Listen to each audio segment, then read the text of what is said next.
Hello everyone, hello my dear lovely students, कैसे हैं आप लोग। I hope you guys are doing great और आशा करता हूं कि आप लोग का हेल्थ काफ़ी अच्छा होगा।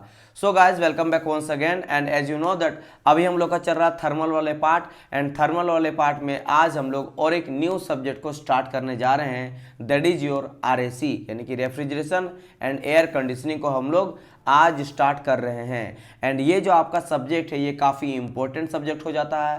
थर्मल में जितनी भी सब्जेक्ट होता है ये सभी सब्जेक्ट को मैं बहुत बारी बोल चुका हूँ कि सभी के सभी सब्जेक्ट काफ़ी इंपॉर्टेंट है, जिसमें आपका पावर प्लांट भी आ जाता है, ठीक है, इसमें आपका RAC आ जाता है, इसमें आपका IC इंजन आ जाता है, ठीक है, IC इंजन आ जाता है एंड थर्मोडायनेमिक्स, राइट। तो ये जो आप देख सकते हो चार सब्जेक्ट, ये चारों सब्जेक्ट काफ़ी इंपॉर्टेंट होता है। मैं आपको पहले बता चुका हूँ कि इंडिया में अगर आप कोई भी गवर्नमेंट जॉब का प्रिपरेशन कर रहे हो, ठीक है, कोई भी एनी ANJ एग्जाम, तो कोई भी एग्जाम के लिए या फिर JEE एग्जाम के लिए आपको अगर मैक्सिमम नंबर अचीव करना है आपके एग्जाम में, तो आपको इन सब्जेक्ट को अच्छी तरह से चट कर जाना चाहिए। सिर्फ समझना नहीं, रटना नहीं है, आपको चीज़ों को समझ आना चाहिए। मतलब अगर क्वेश्चन घुमा दे तो आपको समझ में आना चाहिए। समझ आ रहा है मेरी बात की नहीं? तो बस ये नहीं कि बस बेसिक बेसिक चीज़ें समझ लिए और रट लिए तो हो जाएगा, ऐसा नहीं। आप लोग जब तक बेसिक से रूट उसका नहीं समझ पाओगे, क्यों इसका यूज हुआ है, कि क्या इसका बेनिफिट है, क्या इसका डिसएडवांटेज है, एडवांटेज है,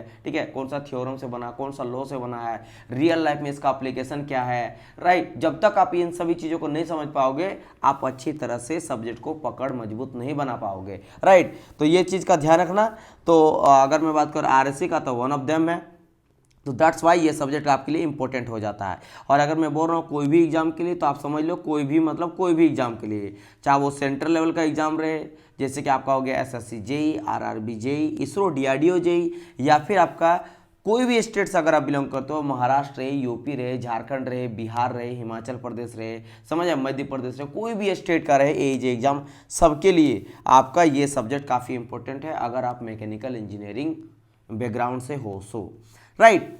चलिए, सो गाइज स्टार्ट करते हैं आज का हम लोग न्यू चैप्टर को, that is call your RAC। जैसे मैंने कहा इन शॉर्ट में हम लोग कहते हैं इसको RAC, एंड इसको फुल फॉर्म अगर कहा जाए तो क्या कहा जाता है, R फॉर रेफ्रिजरेशन, और AC मीन्स होता है क्या, एयर कंडीशन, राइट। और ये तो घर में हम लोग यूज़ करते हैं। भाई साहब R से अगर बात करेंगे तो रेफ्रिजरेटर हम लोग कहते हैं ना, घर में जो फ्रिज यूज़ करते हैं, फ्रिज रेफ्रिजरेटर हम लोग हाउस होल्ड में यूज़ किया जाता है।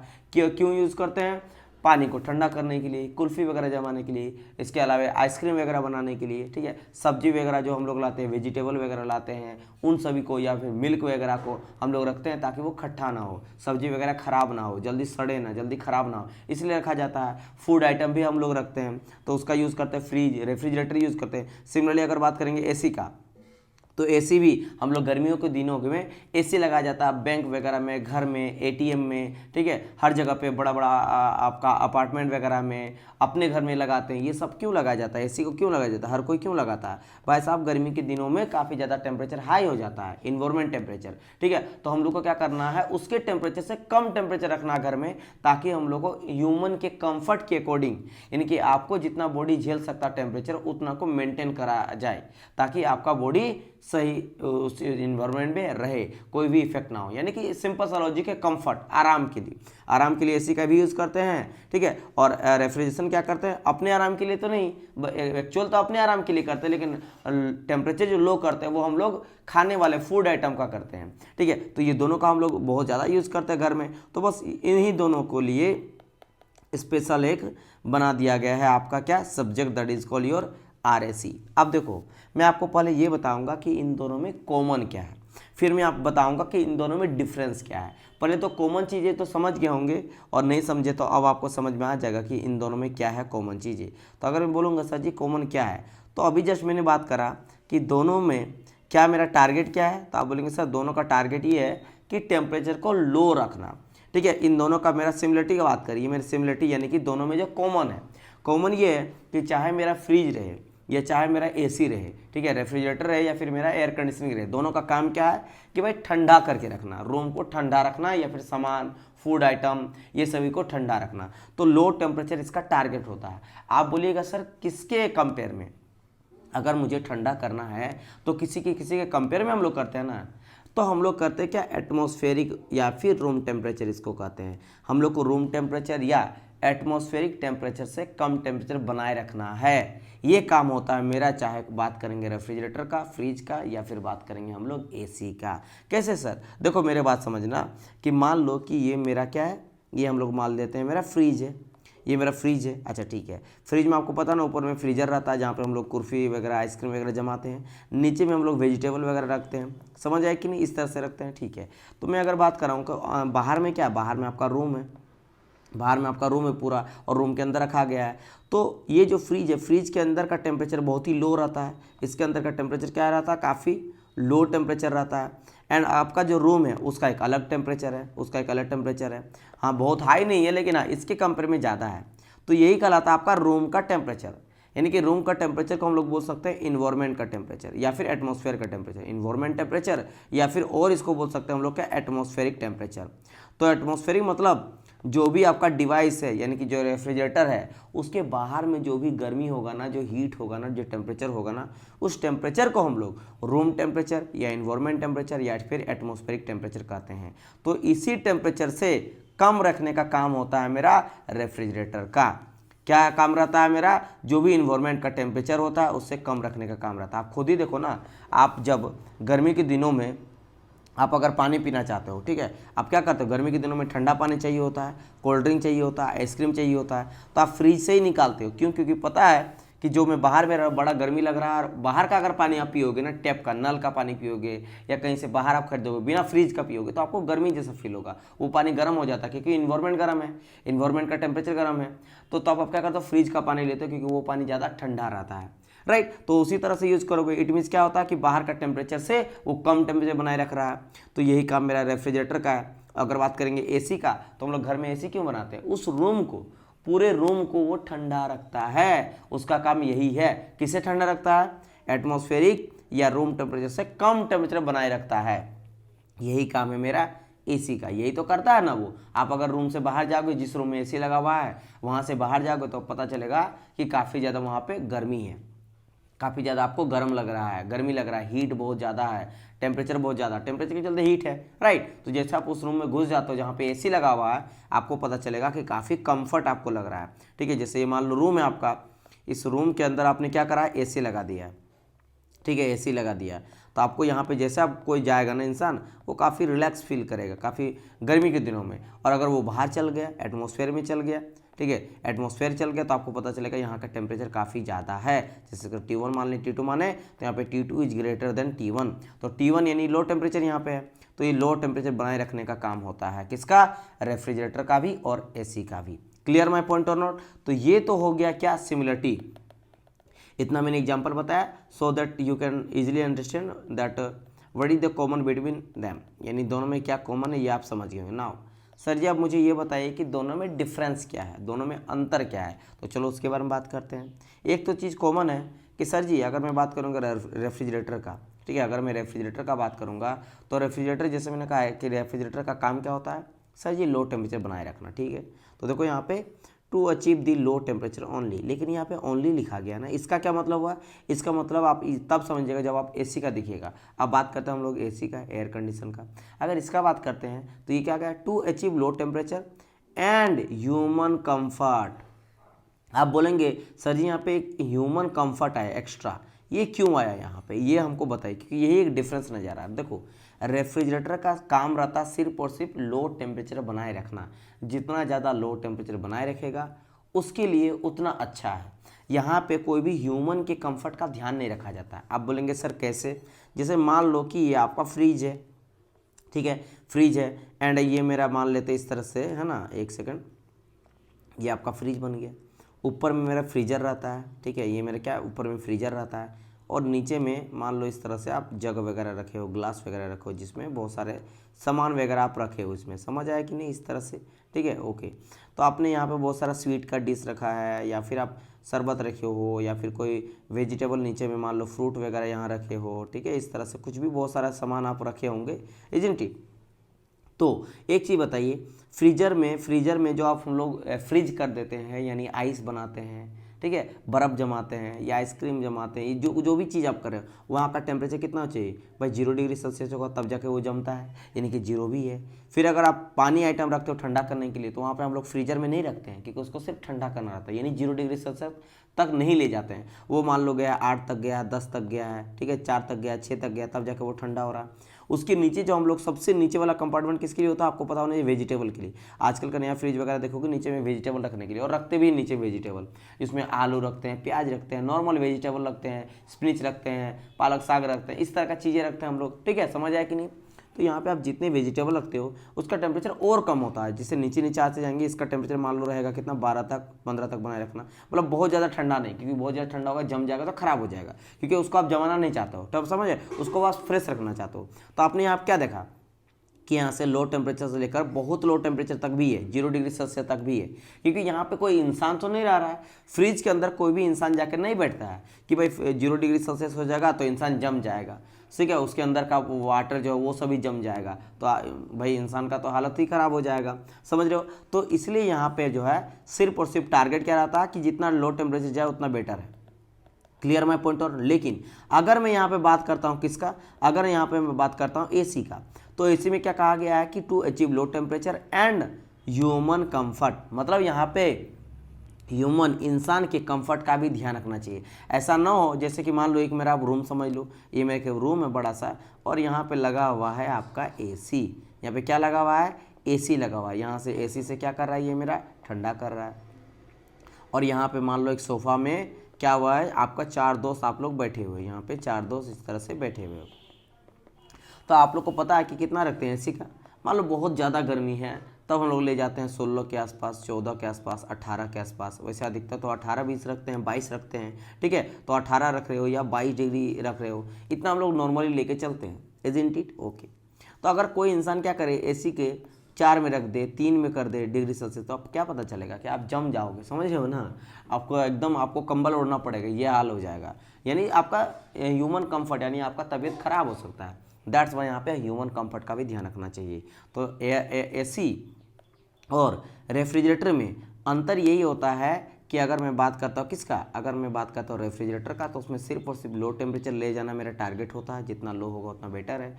लेकिन इन केस ऑफ एसी में मुझे ह्यूमन के कंफर्ट का भी ध्यान रखना चाहिए, ह्यूमन के भी कंफर्ट का हम लोग ध्यान रखते हैं, इस चीज़ का आप लोग को ध्यान रखना, और यही होता है डिफरेंस, यही होता है क्या मेरा डिफरेंस। चलिए तो आप लोग अब यहाँ पर डिफरेंस समझ गए हो, अब मुझे थोड़ा सा ये सभी चीज़ को हटाने दीजिए, चलो हट चुका है ना। इतना समझ जाने के बाद now we are going to discuss about basic refrigeration system क्या होता है। सर जी रेफ्रिजरेटर, अब देखो मैं दोनों के बारे में बता दिया, ठीक है, यहाँ पे दोनों के बारे में हो चुका है, मैं यहाँ पे बता दिया आप लोग को, जस्ट अ मिनट, यहाँ पे मैंने आपको बता दिया रेफ्रिजरेशन के बारे में भी और एयर कंडीशनिंग के बारे में भी। ना अब हम लोग बात कर रहे हैं क्या, रेफ्रिजरेशन सिस्टम बेसिक, यानी कि रेफ्रिजरेटर का बात करें कि रेफ्रिजरेटर यानी फ्रिज किस तरह से काम करता है, बेसिक फंडामेंटल लॉ क्या है, ठीक है, चलो। एंड यहाँ से एक चीज़ मैं जब बताऊंगा ना, तो आप आज जाके अगर आपके घर में फ्रिज है तो आप अपनी मम्मी को बोलिएगा एक चीज़ के बारे में, वो चीज़ क्या है वो आप यहाँ पे समझो। देखो पहली बात तो डेफिनेशन थोड़ा जान लो, it is the branch of science, ये साइंस का एक ब्रांच होता है जिसमें हम लोग in which we have to achieve temperature of any system, किसी भी सिस्टम का हम लोग टेम्परेचर अचीव करते हैं, कितना भाई, बिलो इट्स एटमॉस्फेरिक टेम्परेचर और रूम टेम्परेचर, मतलब हम लोग को किसी भी सिस्टम का टेम्परेचर अचीव करते हैं किससे कम, बिलो इट्स एटमॉस्फेरिक या फिर रूम टेम्परेचर से, रूम टेम्परेचर या एटमॉस्फेरिक टेम्परेचर से एक सिस्टम का लो टेम्परेचर को अचीव करने का काम ही मेरा किसका होता है, रेफ्रिजरेशन का होता है, ठीक है। ये तो डेफिनेशन में आपको बता दिया ना। यहाँ देखना, यहाँ बेसिकली क्या करा गया है, एक आपको दिखाया गया है कि ये समझ लो एक मेरा रेफ्रिजरेशन सिस्टम है, ये क्या मेरा है कि रेफ्रिजरेशन सिस्टम है। इसको मैं जूम करके आपको दिखाता हूँ, ये समझ लो कि मेरा फ्रिज है। तो फ्रिज में क्या होता है, सबसे पहले आप एक डिश रखोगे, जैसे ये देख लो कोई स्वीट डिश है, जैसे मान लो ये आइसक्रीम ही है, क्या मेरा आइसक्रीम है, आइसक्रीम नहीं मान लो, इसको कोई गर्म चीज़ हम लोग मान के चलेंगे, कोई हॉट चीज़ है, कोई गर्मा गर्म फूड आप लाए हो, ठीक है, जिसको जो पसंद है, मान लो किसी को दाल मखनी पसंद है, किसी को बिरयानी पसंद है, किसी को और चीज़ गर्म कोई चीज़ पसंद है, ठीक है, कोई सूप पसंद है, मैगी बन रहा है, चाउमीन बन रहा है, कुछ भी मतलब गर्मा गर्म है, जिसका टेम्परेचर कितना लिया गया है, यहाँ पे आप देख सकते हो, इसका टेम्परेचर मान लो कि ये मेरा है 80 डिग्री सेल्सियस, तो ये तो बहुत गर्म है, बहुत गर्म है। तो क्या करते हैं, सबसे पहले स्टेप समझना कि सबसे पहले इसको हम लोग ठंडा होने देते हैं, क्योंकि ये ऑटोमेटिकली अगर मैं रख दूंगा रूम में ना तो रूम टेम्परेचर तक आ जाएगा ठंडा होकर, ऑटोमेटिक ठंडा हो जाएगा। ये नहीं कि डायरेक्ट इसको मैं जाके फ्रिज में रख दूंगा। अब क्यों भाई, गर्म चीज़ को डायरेक्ट फ्रिज में क्यों नहीं रख सकते, इसके पीछे भी लॉजिक है, पहले आप समझो। ठीक है, मैंने क्या करा, 80 डिग्री सेल्सियस है तो इसको मैं पहली बात तो ठंडा करूँगा। क्या करूँगा, इसको मैं ठंडा करूँ, तो देखो इसको कूल किया जा रहा है। जब ये कूल मेरा हो जाएगा, जब ये कूल हो जाएगा, कितना कूल हो जाना है, जब तक ये रूम टेम्परेचर तक ना आ जाए। तो जैसे मेरा रूम टेम्परेचर तक आ जाएगा, यानी कि 25 डिग्री सेल्सियस तक आ जाएगा, जो कि मेरा होता है रूम टेम्परेचर, तो यानी कि अब मेरा ठंडा हो गया, लेकिन अभी भी गर्म है, अभी भी गर्म है, अभी भी रूम टेम्परेचर में है। रूम का टेम्परेचर उससे कम आपको करना है ना, आपको ये रूम टेम्परेचर से भी कम करना है रेफ्रिजरेशन सिस्टम में।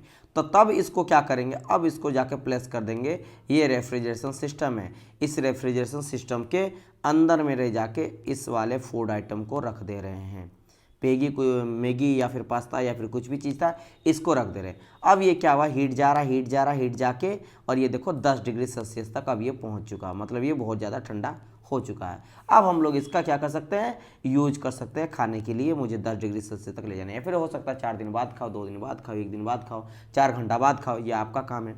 तो यहाँ पे क्या किया जाता है, काम करवाया जाता है, ये वर्क डन करता है, रेफ्रिजरेटर वर्क करता है और वर्क करके हीट को बाहर निकालता है, हीट को बाहर निकालता है। अब सबसे पहला क्वेश्चन ये आप पूछेंगे कि सर जी आपने एक चीज़ यहाँ पे कहा कि यहाँ पे डायरेक्ट हम लोग 80 डिग्री सेल्सियस वाले फूड को जो है वो डायरेक्ट हम लोग फ्रिज में नहीं रखते हैं। ये सर इसका क्या लॉजिक है, देखो डियर स्टूडेंट, यहाँ पे काम मेरा करता है कंप्रेसर। कंप्रेसर ये जो वर्क डन कर रहा नहीं है, कंप्रेसर करता है। ठीक है, वहाँ पे बहुत सारा चीज़ें लगा हुआ रहता है। मैं आपको बेसिक समझाने का ट्राई कर रहा हूँ, आगे चलकर हम लोग समझेंगे कि जब मैं 80 डिग्री सेल्सियस को, यानी गर्म गर्म चीज़ को, जैसे गर्म रोटी है, गर्म पूरा दूध है, या फिर गर्म कोई फूड आइटम है, डायरेक्ट अगर आप जाके रख दोगे ना रेफ्रिजरेटर में तो वो ख़राब हो जाएगा। आपका जो कंप्रेसर है वो उड़ जाएगा या फिर जल जाएगा या फिर ख़राब हो जाएगा। क्यों? क्योंकि इसको एक फिक्स टेम्परेचर तक ही उसके टेम्परेचर को ब्लो करने के लिए काम में लाया गया है। जिस टेम्परेचर को ऑटोमेटिकली आप ठंडा कर सकते हो रूम टेम्परेचर में ही, उसको अगर आप फ्रिज में डाल दोगे, आपको लगेगा नहीं मैंने पैसा दिया है, मैं फ्रिज लाया हूँ, मैं तो करूँगा इसको गर्म। ठीक है, हो सकता है उसका अगर कैपेसिटी है तो कर ले, मैं बार बार बोल रहा हूँ, अगर उसके अंदर उतना क्षमता है तो कर ले। लेकिन मोस्ट ऑफ देम जो डोमेस्टिक रेफ्रिजरेटर जो हम लोग घर में यूज़ करते हैं ना, डोमेस्टिक रेफ्रिजरेटर, उसको उसी तरह से बनाया जाता है कि एक रूम टेम्परेचर को उससे ठंडा करता है। क्या मैंने कहा कि रूम टेम्परेचर से ठंडा करने के लिए ही उसको उस तरह से डिजाइन किया जाता है। ठीक है, तो अगर आप डायरेक्ट गर्मा गर्म चीज़ को आप रख दोगे तो मे भी अगर उसका पावर है तो झेल जाए, और नहीं तो आपका कंप्रेसर खराब हो जाएगा, नहीं तो क्या कर जाएगा, आपका रेफ्रिजरेटर खराब हो जाएगा, काम नहीं कर पाएगा। क्योंकि उसको लगेगा कि मुझे ज़्यादा काम करना, ज़्यादा गर्म है, तो ज़्यादा अगर हॉट चीज़ डाल दोगे तो कंप्रेसर को ज़्यादा वर्कडन करना पड़ेगा, तो ज़्यादा वर्कडन करने के चक्कर में हो सकता है वो काम ना कर पाए, क्योंकि उतना टेम्परेचर के लिए उसको बनाया ही नहीं गया है। क्योंकि भाई 80 डिग्री सेल्सियस को आप ठंडा करके 25 तो कर ही सकते हैं। कोई भी चीज़ आप मान लो गर्मा गर्म खाना बनाए, रोटी बनाए, दूध बनाए, तो उसको हम लोग अगर बाहर में रख देंगे 4 मिनट 5 मिनट तो ऑटोमेटिकली उतना ठंडा हो ही जाता है, क्योंकि वो तो आप कर ही सकते हो। जो चीज़ आपका एनवायरनमेंट कर सकता है ठंडा, उसको भाई उसके लिए क्यों बनाया जाएगा आप रेफ्रिजरेटर को? समझ रहे मेरी बात की नहीं? तो इस चीज़ का आप लोग को ध्यान रखना है कि गर्मा गर्म फूड आइटम को आपको नहीं रखना है रेफ्रिजरेटर में। यही मैं आपको बता रहा था कि आज जाके अपनी मम्मी को या दीदी को ये बताना है, या पापा को, किसी को भी, कि अगर आप कोई ऐसा करता होगा, मुझे पता है कि आप सभी, आप देखिएगा ना मम्मी लोग अधिकतर ये करती है। क्या करती है वो? करती क्या है कि जो भी चीज़ है, जैसे दूध ही रखना, तो दूध को पहले ठंडा कर लेती है। ठंडा करने के बाद, या फिर जब भी आप खरीदने जाते हो ना फ्रिज, जब आप शॉप में जाते हो, दुकान में जाते हो, ठीक है, फ्रिज खरीदने के लिए, रेफ्रिजरेटर खरीदने के लिए, तो ऑटोमेटिकली दुकानदार आपसे बोलेगा, शॉपकीपर बोलता है कि देखिए आपको ज़्यादा गर्म चीज़ जो है ना डायरेक्ट आपको फ्रिज में नहीं रखना है। वो क्यों बोलता है? इसी रीजन से बोलता है, बिकॉज वहाँ पे उसके लिए डिजाइन नहीं किया गया। कंप्रेसर ज़्यादा वर्कडन करेगा, ज़्यादा वर्कडन ऑन द सिस्टम, तो खुद गर्म होने लगेगा, तो गर्म होगा तो उसका काम है ठंडा करना, हो तो उल्टा काम कर रहा है। ठीक है, वर्कडन ऑन द सिस्टम, जिसके वजह से वो खराब हो सकता है। इस चीज़ का ध्यान रखना। बाकी ये देखो 25 डिग्री सेल्सियस क्या दिया गया है, ये मान लो ये तो हो गया फ्रिज ना, ये देखो, ये दिस इज योर फ्रिज, ये तो रेफ्रिजरेशन सिस्टम है, this is your refrigeration system, देखो यहाँ पे लिख दिया गया है। और इसके बाहर का टेम्परेचर क्या है? बाहर का टेम्परेचर जैसे यहाँ देख सकते हो Q1 टेम्परेचर है, जो कि बाहर निकाल रहा है। समझ रहे, बाहर निकाल रहा है। और ये जो आपका फूड आइटम है यहाँ से जो निकल रहा है ये आपका Q2 है, ये Q2 है जो फूड आइटम से हीट निकल रहा है, फिर रेफ्रिजरेशन उसको बाहर निकल रहा है जो है मेरा Q1 टेम्परेचर। और ये T0 क्या है, दिस इज योर एटमॉस्फेरिक और रूम टेम्परेचर है, रूम टेम्परेचर जो कि 25 डिग्री सेल्सियस है, जहाँ तक हम लोग फूड आइटम को पहले ठंडा किए हैं 80 से, फिर उसके बाद हम लोग रेफ्रिजरेशन सिस्टम में डाले थे।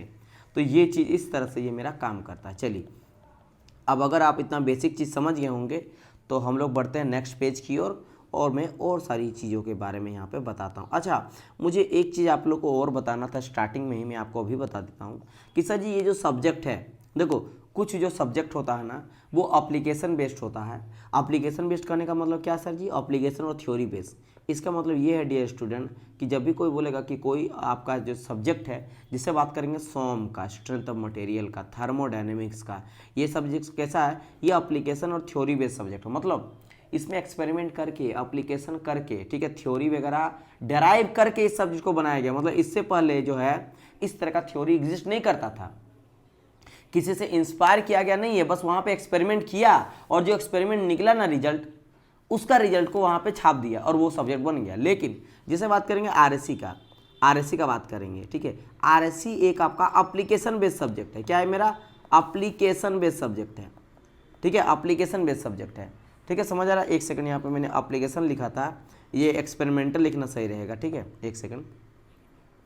एप्लीकेशन ये एक्सपेरिमेंट हो जाएगा, एक्सपेरिमेंट और थ्योरी बेस्ड सब्जेक्ट है। लेकिन अगर मैं बात करूँगा रेफ्रिजरेटर का तो ये मेरा एप्लीकेशन बेस्ड सब्जेक्ट है। इसका क्या मतलब है सर, एप्लीकेशन बेस्ड सब्जेक्ट, इसका मतलब ये है डियर स्टूडेंट कि जो भी थर्मल में हम लोग थर्मोडायनेमिक्स में जो भी थ्योरम बनाते हैं, लॉ बनाते हैं, उसका हम लोग यूज़ करते हैं। तभी देखो ना हम लोग थर्मोडायनेमिक्स में क्या पढ़े थे कि हीट का ट्रांसफर किया जा सकता है लो टेम्परेचर से हाई टेम्परेचर की ओर।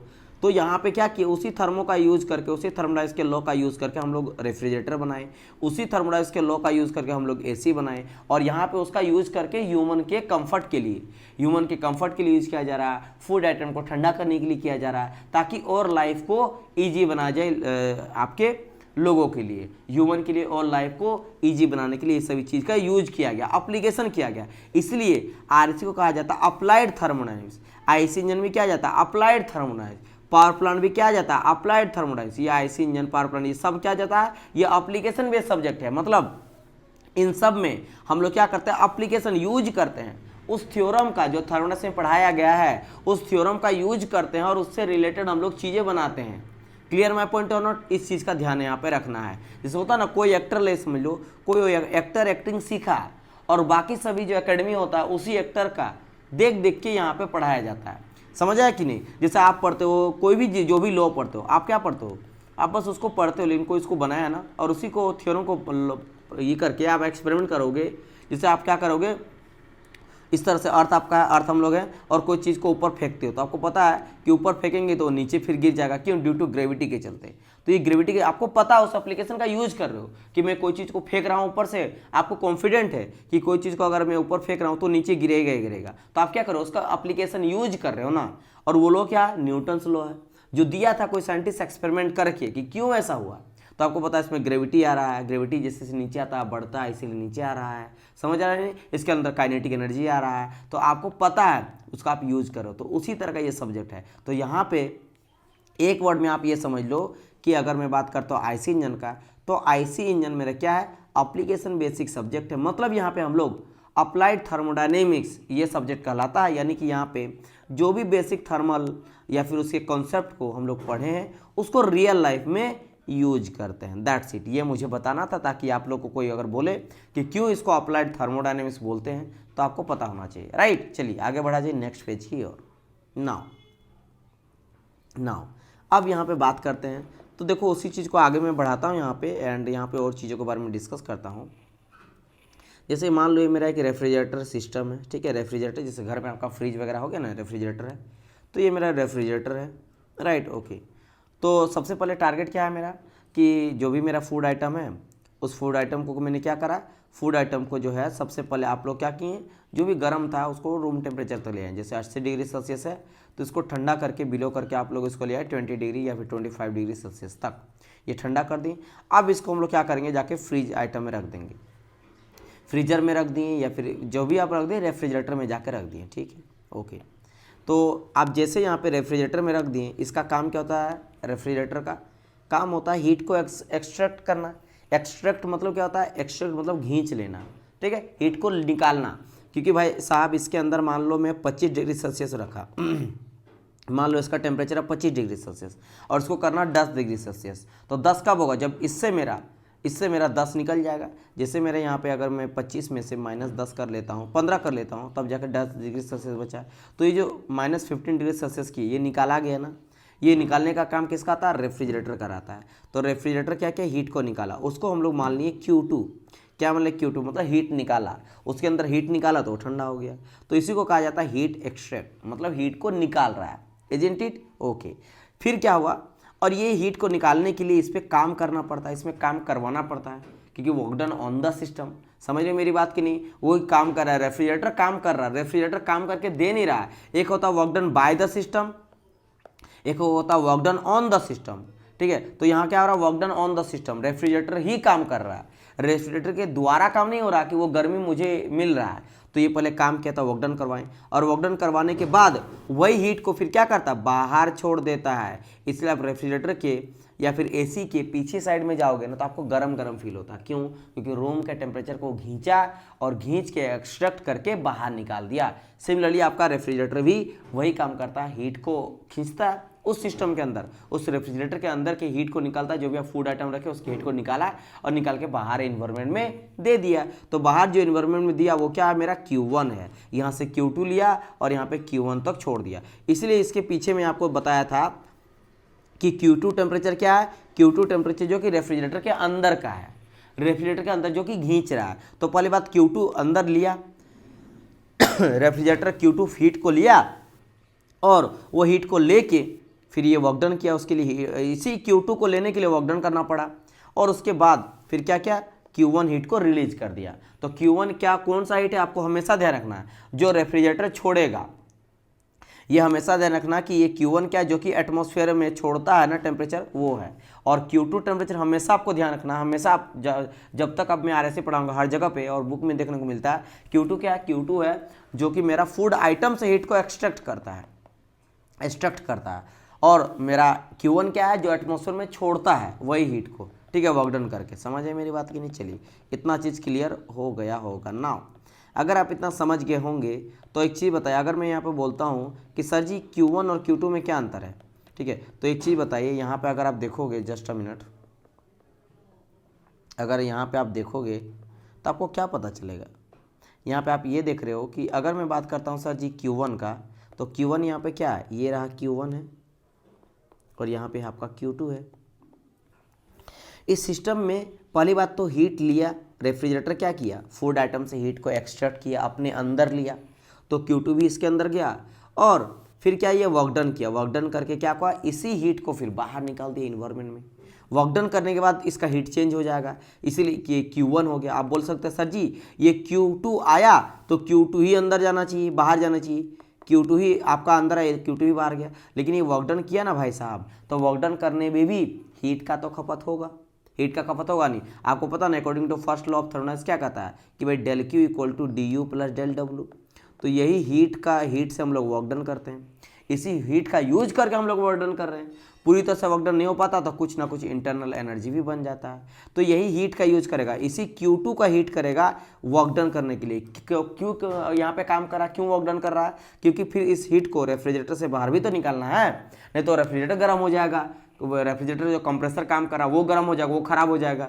तो ये काम करके फिर हीट को बाहर निकालेगा, कहाँ, इन्वायरमेंट में, मतलब एटमॉस्फेयर में छोड़ देगा, जिसका टेम्परेचर 25 डिग्री सेल्सियस है, रूम टेम्परेचर है, वहाँ पे हीट को छोड़ देगा। वो हीट को छोड़ देगा तो फिर ये काम ठंडा हो गया, फिर ये हीट को निकालते रहेगा, इस तरह से प्रोसेस ये करते रहेगा। समझ आया, यानी कि मैं सिंपल बोल सकता हूँ कि अगर मैं बोलूँगा कि क्या होगा मेरा Q1 इक्वल टू, तो आप बोल सकते हो sir ji Q1 equal to हो जाएगा मेरे W प्लस Q2, क्योंकि Q2 भी इस सिस्टम के अंदर जा रहा है Q2, और यहाँ से भी अंदर मेरा वर्क डन जा रहा है W, और निकल क्या रहा है मेरा Q1, यानी कि Q1 यहाँ से समझो ये दोनों निकला, मतलब इस तरह समझो, यहाँ से मेरा W अंदर आया और यहाँ से मेरा Q2 अंदर आया, और यहाँ से निकला क्या, यहाँ से निकला मस्त मेरा Q1, यानी बोल सकते हो कि यहाँ पे Q2 plus W is equal to Q1 हुआ। क्योंकि जितनी भाई एनर्जी कंजर्वेशन आपको पता है ना, energy can neither create nor can destroy, only can change one form to another form. मतलब जितना अंदर इस सिस्टम के अंदर जितना अंदर गया है वही बाहर निकलेगा, वही क्या होगा मेरा बाहर निकलेगा। तो अगर मैं यहाँ पे बोलूँगा कि यहाँ पे Q2 का वैल्यू मान लेते हैं कि 10 है और W का वैल्यू भी 10 है, तो ये 10 और 10 हो गया 20, 20 हो गया, तो Q1 का वैल्यू भी 20 हो जाएगा।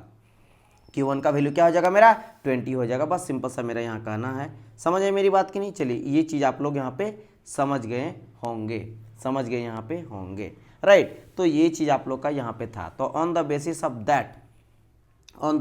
दैट यहाँ पे देखो लिखा गया क्या, COP ऑफ रेफ्रिजरेशन।